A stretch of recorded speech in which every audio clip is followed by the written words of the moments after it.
Então, isso é uma medida que é bom vocês avaliarem com cuidado, seja vocês porque estão exigindo o advogado, ou vocês como advogados. Por quê? Como bem a presidente Débora e o doutor Marcelo falaram, bem ou mal, a mídia divulgou bastante isso tudo. Se vocês quiserem dar algum tipo de justificativo, qualquer tipo de pretexto para os seus clientes, dizendo que, não faça isso, o cliente já vai torcer o nariz. Qualquer opção que vocês deem para ele de não usar a ação de execução, ele vai pensar, por que você quer que eu demore mais a receber meu dinheiro? Por quê? Em alguns momentos vocês vão ver aqui que essa é a melhor opção. Mas quando vocês colocar esse obstáculo no desejo, no sonho de consumo dos seus clientes, é bom que vocês estejam bem justificados. E aí boletos, balancetes e tudo mais. Fazendo de novo um paralelo com o contrato de locação, como que se executava aluguéis, encargos? Era contrato e boleto. Eu pego o contrato, cópia do contrato, coloco na ação de execução e os boletos que eu mandei. Boleto é um documento produzido unilateralmente. Mas não é tão unilateral, no seguinte sentido, eu só fazer o cálculo. Se fizer o cálculo do que está previsto no contrato, eu estou falando do valor nominal do aluguel, o valor o indexador adequado, a penalidade, e aí multa e juros, não tem como fugir, é matemática. E o condomínio? Boleto do condomínio. O que nós vamos fazer é colocar muito mais documentos que um mero boleto do condomínio. Nós vamos colocar as atas que deram origem a esses débitos. Aí eu coloco mais um... eu estou tentando responder, mas isso, lógico, não é certo, não é absoluto. Teremos pessoas com entendimentos diferentes e tudo mais, como já vi diversos administradores já orientando, quer dizer, jurídicos, né, de administradores orientando, dizendo que não, execução só se tiver o valor na ata. Não tem na ata, já era. É bom vocês... Pode ser realmente a posição mais segura e tudo mais, mas preste atenção. Se for essa mesma linha, vocês estão se fechando para essa outra possibilidade. Avaliem com cuidado. Execução de multa infracional. Aí vem um problema, que é o seguinte: o Código de Processo Civil, como vocês viram, não fala de multa. Nosso Código de Processo Civil, agora em vigor, ele fala que é o crédito referente às contribuições ordinárias ou extraordinárias de condomínio de ilícito, previstas na respectiva convenção ou aprovadas em Assembleia Geral. Não tem como interpretar que aqui tem multa infracional. Eu posso se incluir, e como é um entendimento já pacífico de outros títulos executivos, multa, juros, correção. Então, a multa, natureza de penalidade, os juros, ok. Não multa por infração. E aí eu me refiro ao quê? A multa do cachorro latindo demais. A multa por barulho. A multa por danos em áreas comuns. Não. Indenização por danos em área comum. Também não. Também não. Não recomendo que a gente utilize a via executiva para isso. Agora, mas a multa infracional a gente tem um problema. A Lei Especial de Condomínios, o artigo 21, que não tem um correspondente no Código Civil, fala que compete ao síndico a iniciativa do processo e a cobrança da multa, por via executiva. Aqui ele está falando de deveres estipulados na convenção ou no regimento interno. De respeito ao horário de obras, de respeito à ordem de preferência do salão de festas, qualquer coisa que não seja pagamento. Na verdade, qualquer coisa, se não for meramente atraso no pagamento, porque eu vou dizer, e vocês vão ver até onde que eu vou chegar. E aí vocês dizem, André, mas não é isso que o Código de Processo Civil está falando. Só que aí a gente tem que lembrar do artigo 784, inciso 12, que fala o seguinte: todos os demais títulos aos quais, por disposição expressa, a lei atribuir força executiva. Isso significa que, na minha interpretação rápida, a Lei 4591 definiu o rito executivo para despesas condominiais, cobrança de despesas condominiais e também multa infracional. O Código de Processo Civil agora, ele mencionou expressamente as contribuições. Mas será que ele tem o condão de excluir esse outro artigo da 4591? Falando sinceramente, eu não arriscaria ir para a via executiva cobrando uma multa por infração. E digo isso pelo seguinte motivo. Dificilmente eu vou ter uma multa por infração que eu consigo comprovar unicamente com documentos. Vou precisar de testemunha, vou precisar de alguma outra coisa. Pode acontecer que eu tenha declarações das testemunhas assinadas, aí vira documentalmente comprovado. Mas eu não arriscaria. Mas tem uma multa que talvez seja interessante. Seja interessante, estou falando puramente do ponto de vista jurídico, porque às vezes até não é muito útil, que é a multa por reiterados atrasos. A multa de 5 cotas de condomínio para aquele devedor quanto mais. É aquela multa que, pelo artigo 1337, caput, eu preciso levar à Assembleia com um item específico e aprovar por 3/4 de todo o condomínio, excluindo o voto do devedor, do infrator, nesse caso. Teria aqui a possibilidade. Olhando unicamente fazer uma interpretação sistemática, literal, eu chegaria a essa conclusão. Se é interessante ou não, esse é um outro ponto. Muitas vezes a gente atacar o devedor com uma multa tão pesada não termina ajudando nada, tá? Mas, como provavelmente vocês sabem, o Superior Tribunal de Justiça já decidiu que essa multa é válida. Seria ela cobrável pela via executiva? Uma interrogação que eu deixo para os senhores. Minha opinião é que seria.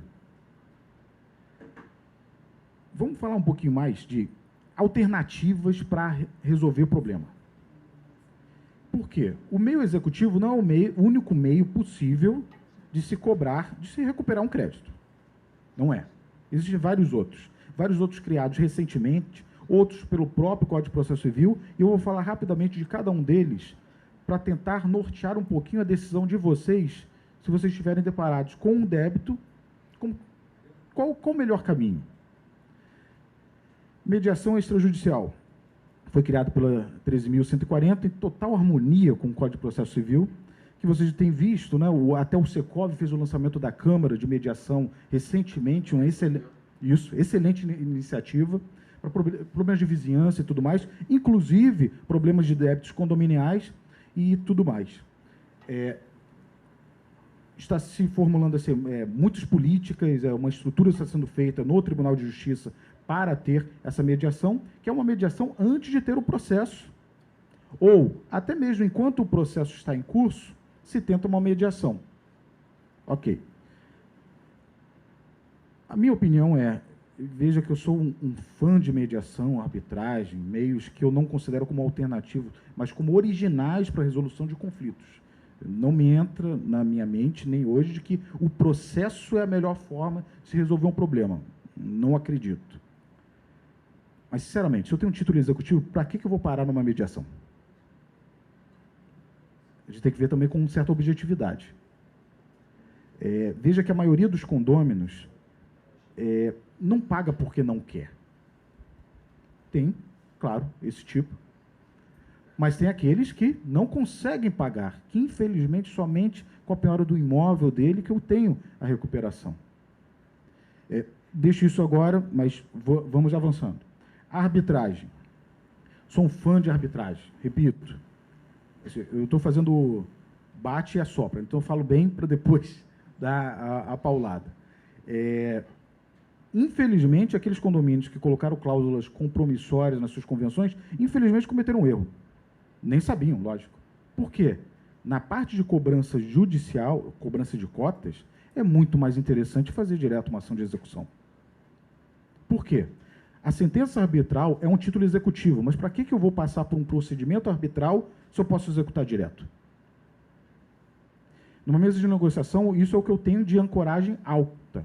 Eu tenho a faca e o queijo na mão. Para que eu vou dar tempo e me prejudicar mais? Porque o meu caixa está prejudicado. Lembrando sempre que, no meio da execução, eu ainda posso fazer acordo. E a gente vai ver até que logo no início tem uma oportunidade legal para esse acordo. que, na verdade, o credor tem que engolir, né? Pelo menos o entendimento de alguns. Então, a arbitragem, infelizmente, não vale a pena, não para isso. Se fosse uma cláusula compromissória, um pacto arbitral para dirimir o problema de vizinhança, ou um outro problema que não seja cobrança de cotas, ou seja, que eu não tenho a via executiva, acho que vale. Mas incluir, quando eu tenho um título executivo, aí eu ainda tenho que passar pelo procedimento arbitral, e eu confesso que eu tentei estudar, tentei pesquisar para verificar se eu consigo respeitar a cláusula compromissória quando eu já tenho um título executivo e ir direto na via executiva, mas eu não encontrei nenhum que me desse essa proteção. Ou seja, se eu tenho uma cláusula, eu não posso simplesmente escolher que demandas eu coloco no judiciário ou não. Todas elas são na Câmara Arbitral, salvo se a outra parte aceitar. Mediação judicial. A mediação judicial, ela já está esculpida também nessa nova lei, mas principalmente no Código de Processo Civil, artigo 334. E o que isso significa? Quem atua, quem advoga para condomínios sabe a frequência com que o tribunal, quando vê alguma questão de condomínio, tem empurrado o processo para o centro de mediação, dentro do tribunal mesmo. Porque a ideia é o seguinte: entre num acordo, para que eu preciso julgar? Não sei os números ainda se isso tem sucesso ou não.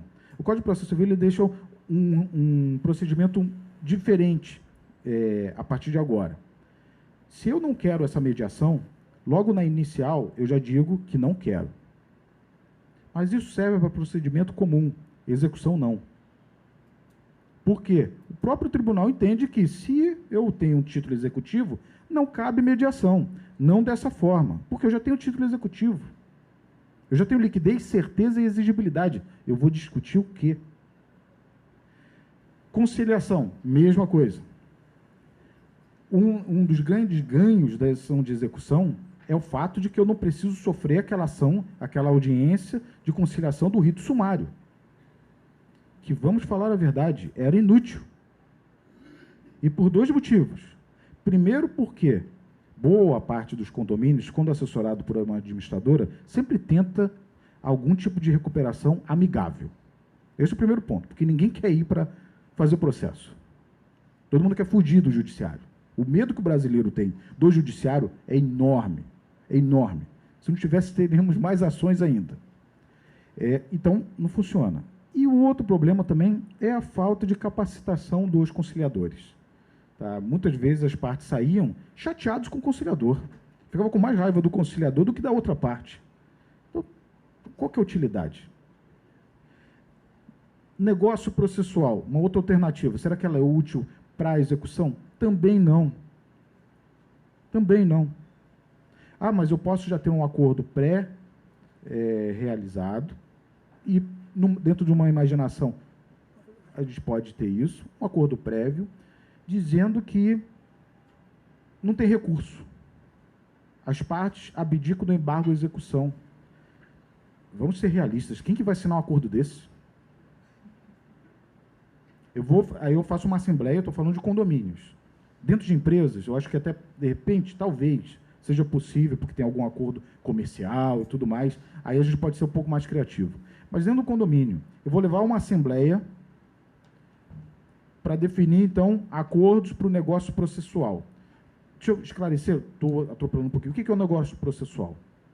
É uma possibilidade totalmente nova e trazida pelo direito francês, de que no processo não tem só as regras que são ditadas pelo Código de Processo Civil e pelo juiz.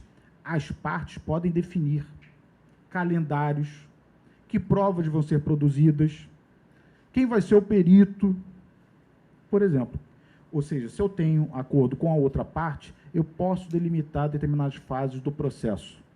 Hoje em dia, o que a gente tem dentro disso? Como exemplo de negócio processual. Muitas vezes, só quando o juiz pergunta, doutor, essa data está bom para você para audiência? É o máximo. É o máximo quando pedem a nossa opinião para alguma coisa. Agora não. Agora a ideia é que eu tenho um mecanismo aqui que, desde que eu tenha consenso, eu posso customizar o processo. Legal. Primeiro que a gente tem que quebrar uma grande barreira, que é o juiz não ter poder sobre o processo. Isso é um pouquinho difícil, tá? O juiz ele é muito apegado com determinadas coisas, tá? Com processo, tem muito apego. Esse é o primeiro problema. E o segundo é se eu vou ter acordo com a outra parte. Aí eu vou parar numa assembleia, e a assembleia, o que eu vou fazer? Eu vou fazer um acordo ou fora da assembleia, ou dentro da assembleia, dizendo que os condôminos não têm direito a embargo e execução. Veja que o negócio processual é baseado naquilo que é direito disponível, aquilo que cabe renúncia. É óbvio que a recurso eu posso renunciar. Eu posso decidir que eu não vou... não é nem tecnicamente um recurso. O embargo à execução é uma ação autônoma que serve para se defender. Então eu abdico disso. Complicado. Isso não vai acontecer, vou falar sinceramente. E se acontecer, sinceramente, tem algum problema de incapacidade da pessoa que aceitou. Então, não vejo que haja algum tipo de utilidade no negócio processual. Embora ele seja ótimo quando a gente estiver falando de problema de obras, de perícia, isso pode caber algum tipo de negociação, customização do processo, havendo, claro, sempre boa vontade entre as partes. Que sempre acontece, né? Boa vontade em condomínio sempre tem, né? E procedimento comum. Uma alternativa à ação de execução é o procedimento comum. O artigo 785, muito parecido com um outro que tinha já no Código de 73, ele deixa o seguinte: mesmo você tendo um título executivo, você pode escolher uma outra via. Então, você pode usar o procedimento comum. E como que é o procedimento comum? É aquele que tem produção de provas, eventualmente marcação de audiência. Agora, o rito não tem mais aquela chateação do rito sumário, obrigatoriamente tem que ter audiência. Não, não tem, não necessariamente. Aí eu posso dizer que não quero mediação, ou que quero, ou seja, eu uso o procedimento comum. Aqui a indagação que eu deixo para você é: por quê? Ah, porque eu não tenho segurança de quem eu vou processar. Olha, se você não tem segurança, seja na sua execução ou no procedimento comum, você vai ser condenado em custos e honorários se você processou alguém que não devia. Isso acontece, sim, no caso que a gente está falando de ação condominial. O que eu estou falando, e aí é importante que vocês saibam, aí somos nós, prestadores de serviço, nós estamos falando para o nosso cliente de que é melhor eu ter um caminho mais longo. Qual a utilidade? É bom que justifiquem bem. Eu não vejo. Vou falar um pouquinho mais sobre isso. Protesto. Na minha opinião, tendo agora, no Código de Processo Civil, débito condominial, crédito condominial como título executivo, fica muito mais fácil de protestar uma dívida condominial. Aqui no Rio de Janeiro, vi diversos escritórios, e ainda alguns administradores se arriscam a fazer isso. Mesmo com um órgão especial declarando a inconstitucionalidade daquela lei estadual, se não me engano, que falou que o protesto era possível, e, ao longo da decisão, o desembargador relator fala claramente que entende que não tem liquidez, certeza e exigibilidade. Vendo a representação de inconstitucionalidade daquela lei, o motivo não foi bem isso, o motivo foi mais a usurpação de competência na legislação, né, em legislar sobre o assunto. Mas é muito arriscado protestar aqui no Rio de Janeiro. Acredito que isso vai mudar a partir dessa alteração do Código de Processo Civil. Por quê? Dentro daquela ideia que só se protesta título executivo ou título de crédito. Eu tenho que protestar aquilo que eu tenho segurança de que é dívida mesmo comprovada, sob pena de eu responder pelo protesto indevido. Mas o que eu deixo aqui para vocês, a indagação é o seguinte: por que eu vou protestar? Eu já vou executar. Um pouquinho mais à frente, vou arrestar o imóvel, vou penhorar o imóvel. Por que eu vou protestar? Ah, para deixar o nome dele sujo. Eu vou averbar na matrícula do imóvel dele. Para que eu vou gastar dinheiro como protesto? Ah, mas ele pode pagar. Não vejo muita utilidade. Mas pode? Pode. Pode. A base é essa lei, a lei federal. Aquela que foi feita aqui, estadual, assim como tem em São Paulo e outros estados, sinceramente, é chover no molhado. Sempre foi possível protestar dívida de condomínio, porque eu tenho que instruir com documentos comprovantes de dívida. Tem gente que protesta o boleto. É um absurdo. Dívida condominal, eu vou protestar com o quê? Ata de assembleia, convenção, muito mais rebuscado, né? Minha coletânea de documentos. Como que eu não posso? Lógico que posso.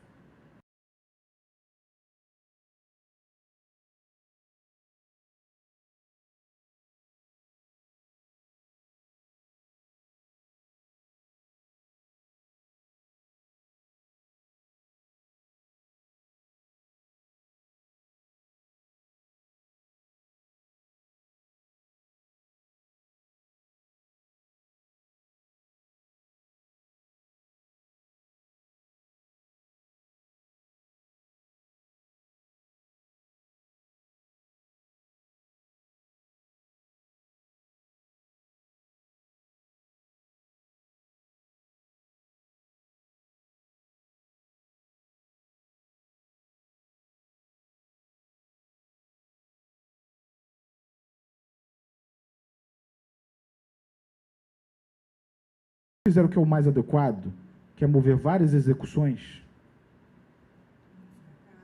Exato. Tá? E se eu movo várias execuções e ainda tenho um problema de ilegitimidade passiva, é bom ter cautela. Olha a paulada que eu vou levar. Então, o processo vai ficar mais caro. Me parece ainda que ainda é melhor a opção da ação de execução. Mas, se eu uso a ação de execução, eu tenho esse custo extra. E aí, o que eu tento, até para tentar reduzir o impacto para os clientes, né? Como boa parte dos meus clientes me pagam já mensalmente pela assessoria, já está inclusa ações de execução. Para eles, pelo menos... Por quê? Eu estou falando de custas. O cliente tem o custo do advogado. Ele vai pagar para cada advogado, para cada ação, honorários de advogado. São várias ações. Tem aqueles advogados que só cobram no êxito. É bom reverem esse tipo de cobrança, tá? Sinceramente. Só cobram no êxito, tá bom. Advogado que vive do processo... advogado que vive do processo passa fome. Mas tem vários profissionais e vários dessa forma. Eu não consigo fazer isso. Eu tenho que cobrar alguma coisa adiantada. Mesmo que eu abata no final, seja o que for. Isso fica caro. Esse tipo de cobrança para o cliente, que precisa fazer várias execuções, fica caro. Então, aí eu cobro mensal. Opa, fecha o contrato mensal, eu faço quantas ações vocês quiserem. Mas fica mais caro. E para o devedor também fica, que é o fato dele ter custas para embargar a execução. E condenação em honorários, que pode chegar, em tese, 40% do débito, se ele usou todos os recursos possíveis. Tá? Aí temos outro imponderável, que é o fato dos juízes não gostarem muito da gente ganhar, como advogado, muitos honorários. Tá? Então, não tem, né? E 40%, o juiz olhar assim, 40%? Não. Eu vou de que país? Entendeu? Então,